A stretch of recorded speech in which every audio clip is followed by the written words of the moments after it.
Bom dia, graça e paz. Espero que você e sua família estejam bem.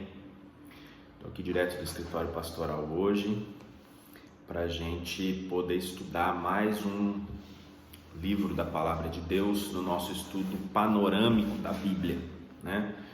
A gente vem estudando a Bíblia de maneira panorâmica desde o Gênesis, entramos no Novo Testamento, passamos pelos Evangelhos, entramos nas cartas de Paulo, passamos pelas cartas pastorais, 1ª, 2ª Timóteo e Tito, né?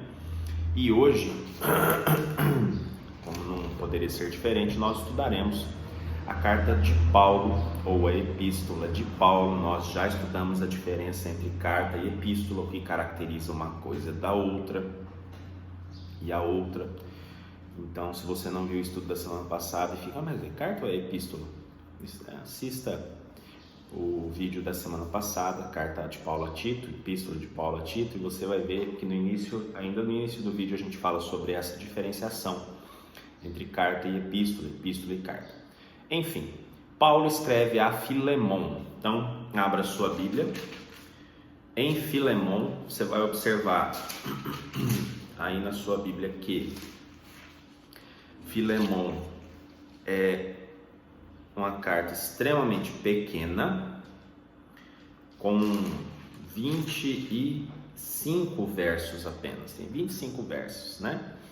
Então, a carta que Paulo escreve a Filemon, ou epístola, uma carta que se torna epístola, até porque hoje essa carta é uma bênção na nossa vida, tá certo? Abriram, Filemon? Vamos lá então.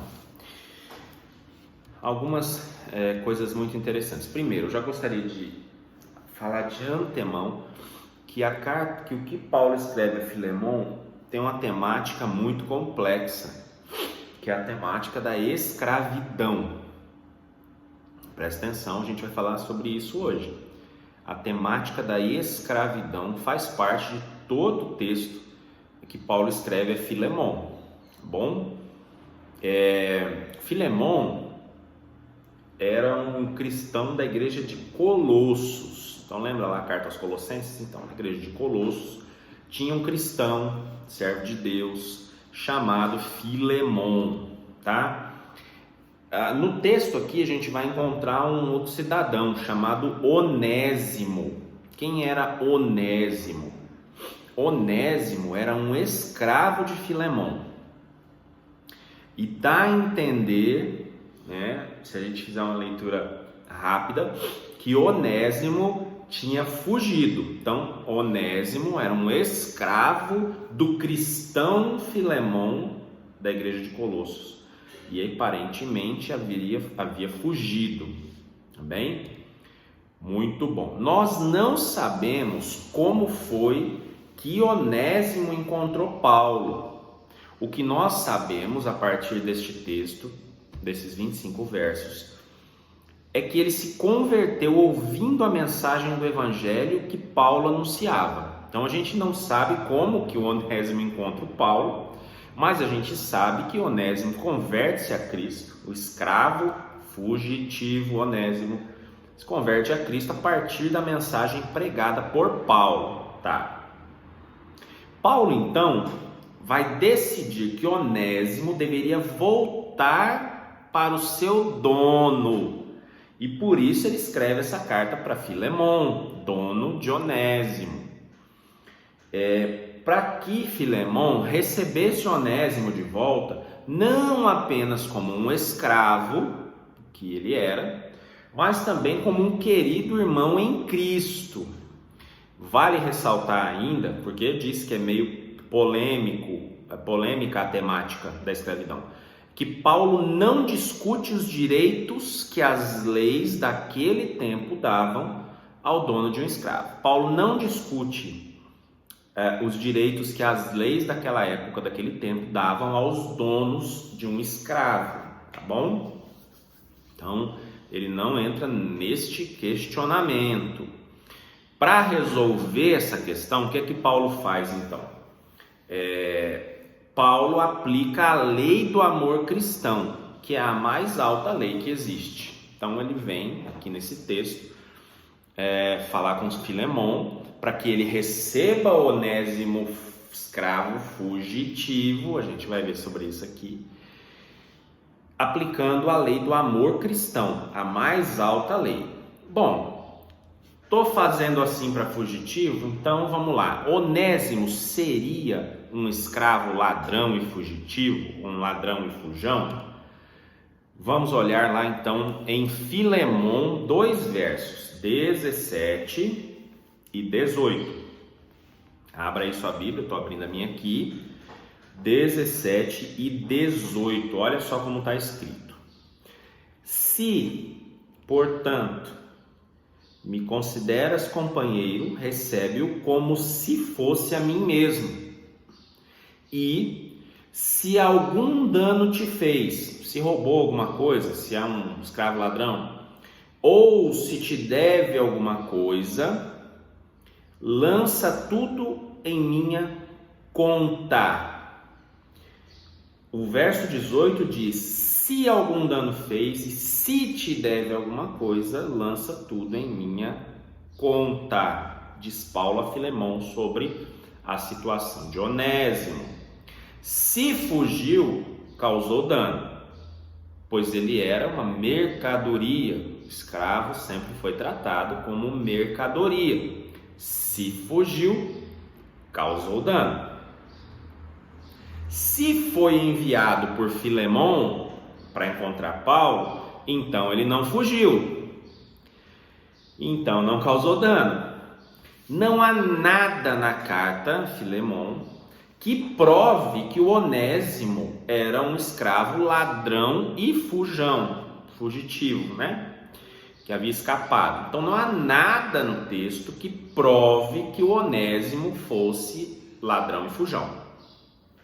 É mais fácil, e a maioria dos estudiosos do Novo Testamento, especialistas do Novo Testamento e dedicados a Filemon, teólogos, teólogas, a maioria admite que Filemon enviou Onésimo até Paulo, tá? Então que Onésimo não foi um escravo ladrão e fujão, ao contrário, seu dono, o Filemon, enviou Onésimo até Paulo, até o apóstolo Paulo.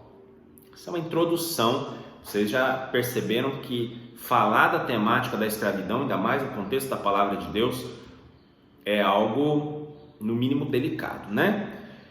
Em relação à autoria e data, se olharmos o verso 13, vai lá na Bíblia, a gente não precisa nem mexer, né? Só tem 25 versos, não precisa nem ir para lá e para cá. 13. Eu queria conservá-lo comigo mesmo, para em teu lugar me servir nas algemas que carrego por causa do Evangelho. Paulo está na cadeia, algemas, está preso, certo? E pode ser que ele estivesse em Roma, onde ele ficou preso por 2 anos, do ano 63 ao ano 65, de 63 para 64, de 64 para 65.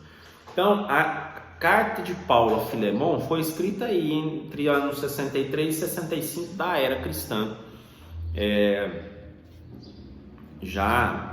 Podemos aqui fazer uma analogia, foi escrita mais ou menos quando o Evangelho de Marcos foi escrito, no ano 65 ali, tá? Outras pessoas acreditam que Paulo tenha escrito enquanto estivesse preso em Cesareia, né? Ou em outra cidade qualquer. Então, alguns entendem que Paulo escreveu quando estava em Roma, outros em uma outra cidade qualquer. Em relação à mensagem, não tem mensagens, mas a mensagem da carta de Paulo a Filemon, 25 versos, vai mostrar, essa carta que Paulo escreve mostra como que o povo de Deus procura seguir princípios cristãos na solução de graves problemas sociais. Escravidão é um grave problema social, tá certo? Então, ela vem mostrar como é que o povo de Deus procura seguir princípios cristãos para a solução de graves problemas sociais. No mundo antigo, naquela época, a prática da escravidão era normal, muito normal, tá certo? No Antigo Testamento, os judeus praticavam a escravidão. Uma terça parte, ou seja, um terço do Império Romano era de escravos. Olha o tanto de informação aqui. Uma terça parte do Império Romano era de escravos. Alguns nasciam escravos, outros eram sequestrados e vendidos como escravos. Então a gente vai lá em 1 Timóteo. Vamos lá. Cadê? 1 Timóteo, capítulo 1, verso 10. É só voltar um pouquinho aqui, eu estava indo muito longe. 1 Timóteo 1, capítulo 1, verso 10. Ó, vamos lá. 1 Timóteo 1, 10. Impuros, sodomitas, raptores de homens, mentirosos, tá vendo? Raptores de homens, escravos, pessoas que eram raptadas, sequestradas e vendidas como escravos, né? Outros ainda se entregavam voluntariamente à escravidão por vários motivos. Por exemplo, às vezes a pessoa adquiria uma grande dívida e para sanar essa dívida e poupar sua família, ela se entregava à escravidão, a ser escravo de algum servo, de algum senhor, né?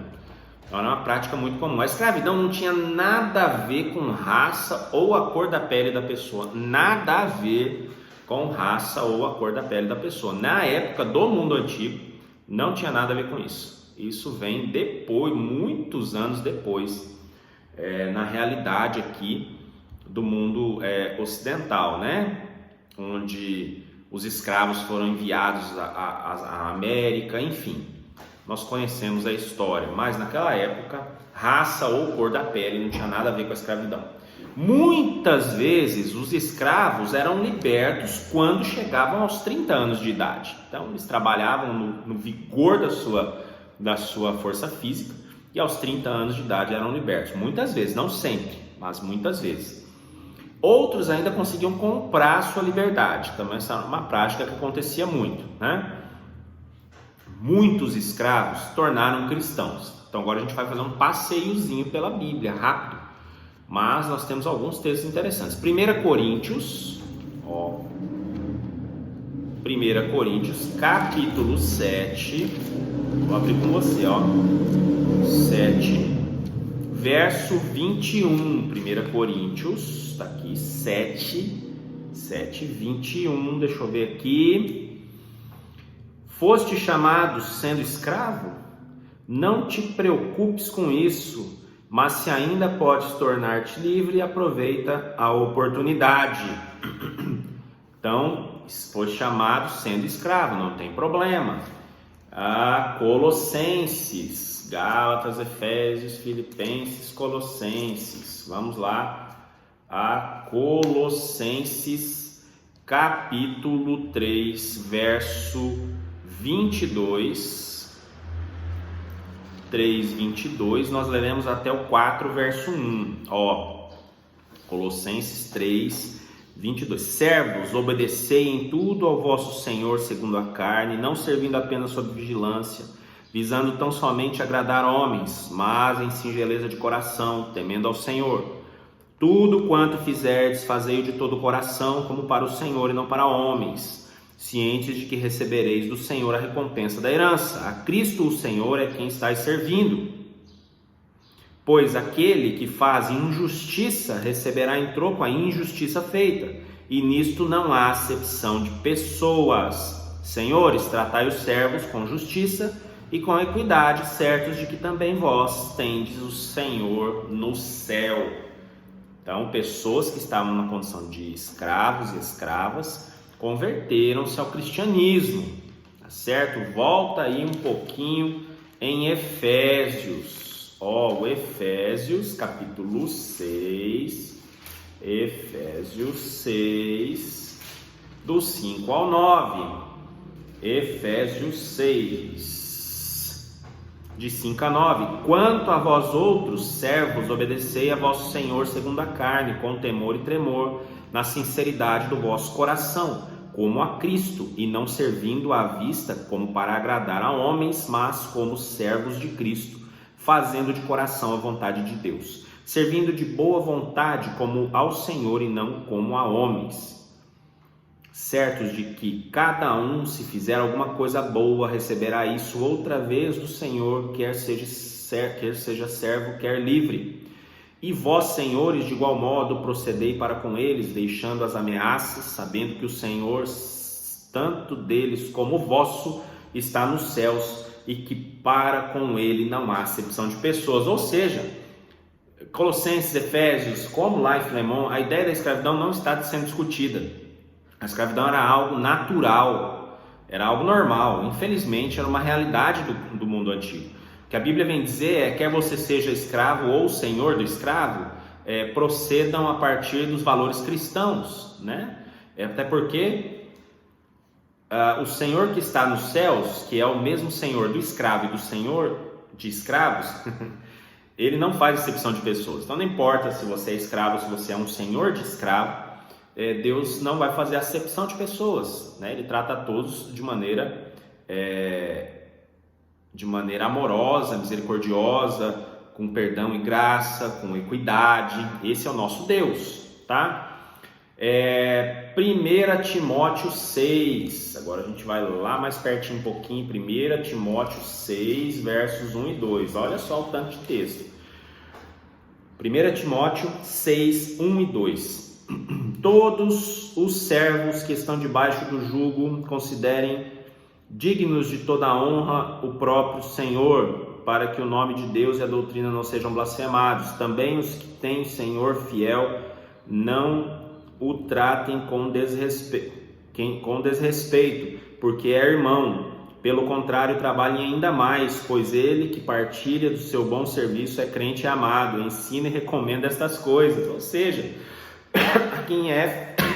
aqui na carta de Paulo a Timóteo, lá em Efésios, lá em Colossenses, em Timóteo, ele vem dizer: se você é servo, seja um bom servo, não envergonhe o evangelho. E se o seu senhor é crente, é cristão também como você, ele é irmão, né? Ele é irmão. Ainda mais trabalhe com dignidade para ele. Ou seja, não estava em jogo, não estava em discussão aqui nos textos da palavra de Deus se escravidão era certo ou era errado. Não é isso que está em jogo. E aí nós temos ainda Tito 2, então nós estamos aqui em Timóteo, vamos virar ali um pouquinho, chegar lá em Tito 2, versos 9 e 10, quanto aos servos, que sejam em tudo obedientes ao seu Senhor, dando-lhes motivo de satisfação, não sejam respondões, não furtem, pelo contrário, deem prova de toda fidelidade, a fim de ornarem em todas as coisas da doutrina de Deus, nosso Salvador. Se você é servo e é escravo, seja honesto, como serve como escravo, tá? E aí lá, vamos virar ainda 1 Pedro, vai andar um pouquinho para frente, 1 Pedro, depois ali de Tiago, 1 de Pedro 2,18, 1 Pedro 2,18 vai dizer o seguinte: servos, sede submissos com todo o temor ao vosso Senhor, não somente se for bom e cordato, mas também ao perverso. Seja submisso, não importa se ele é bom ou cordato, mas também aquele que é perverso. Se ele é o seu Senhor, seja submisso a ele. Olha só quantos textos que vem falar para que o escravo seja um escravo cristão. E se o seu senhor for um cristão, o olhe como irmão e o respeite como seu senhor de escravos. Ou seja, a escravidão não estava em discussão aqui. Paulo não condena diretamente a prática da escravidão, nem exige que Filemão liberte o escravo Onésimo. O que Paulo faz é encorajar Filemão que aceite Onésimo de volta como irmão em Cristo. Vamos lá agora a Filemão, do verso 16 ao 22, tá? Vai dizer assim, não como escravo, antes muito acima de escravo, como irmão caríssimo, especialmente de mim, e com maior razão de ti, quer na carne, quer no Senhor. Se, portanto, me consideras companheiro, recebe-o como se fosse a mim mesmo. E se algum dano te fez, se alguma coisa te deve, lança tudo em minha conta. Eu, Paulo, de próprio punho escrevo. Eu pagarei, para não te alegar que também tu me deves até a ti mesmo. Sim, irmão, que eu receba de ti no Senhor este benefício. Reanima-me o coração em Cristo, certo como estou da tua obediência, eu te escrevo sabendo que farás mais do que estou pedindo. E ao mesmo tempo prepara-me também pousada, pois espero que por vossas orações vos serei restituído. Paulo vai encorajar a Filemon que aceite Onésimo de volta como irmão em Cristo. Ele não está pedindo para Filemon libertar o Onésimo nessa carta. Então, às vezes a gente acha, nossa, que absurdo, escravidão é pecado. Pois é, os textos todos que nós lemos estão dizendo para, se você é escravo, se converteu, graças a Deus, seja um escravo cristão e seja honesto, respeite, seja submisso ao seu Senhor. Se você tem um Senhor convertido, ainda mais, ele é teu irmão, né? Então, assim, encontramos, por exemplo, em Gálatas, Paulo escrevendo que diante de Deus não tem diferença entre escravo e pessoas livres. Está lá em Gálatas 3:28. Nós não vamos ler hoje. Já estamos com mais de 20 minutos, porque é uma temática muito complicada. Eu tive que ler todos os textos para que vocês pudessem perceber que a Bíblia não está aqui contestando ou não está... O que está em discussão não é a temática dos escravidão é certo, escravidão é errado. A carta aos Gálatas, por exemplo, foi escrita uns 8 anos antes da carta a Filemon. Então, a gente vê que com o tempo, né, a consciência cristã vai perceber que a escravidão não combina com os princípios morais e éticos do Evangelho. Mas, volto a reafirmar que nos textos bíblicos, nós não encontramos a discussão escravidão é certo, escravidão é errado. Escravidão era ponto pacífico, era natural, alguns até se entregavam para ser escravos, né, como eu já disse.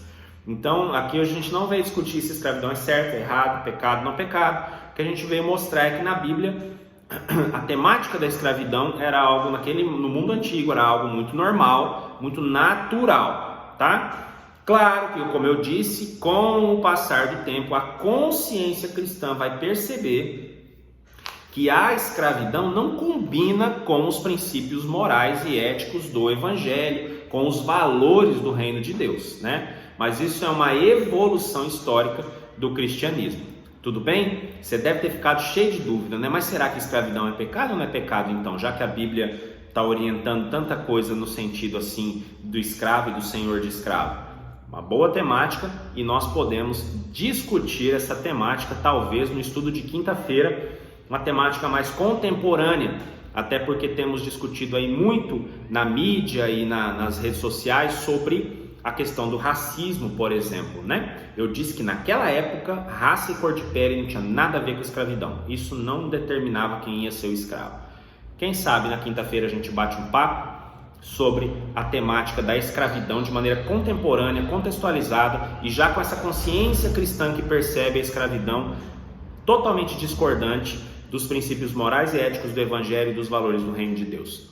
Tá bem? Espero que você tenha sido abençoado, talvez uma pulga atrás da orelha tenha sido colocada, mas estudar e crescer na palavra é assim mesmo. A gente cresce e a gente amadurece e a gente vai aprendendo conforme o tempo passa. Que Deus nos abençoe, um ótimo domingo, uma ótima semana e até o próximo estudo.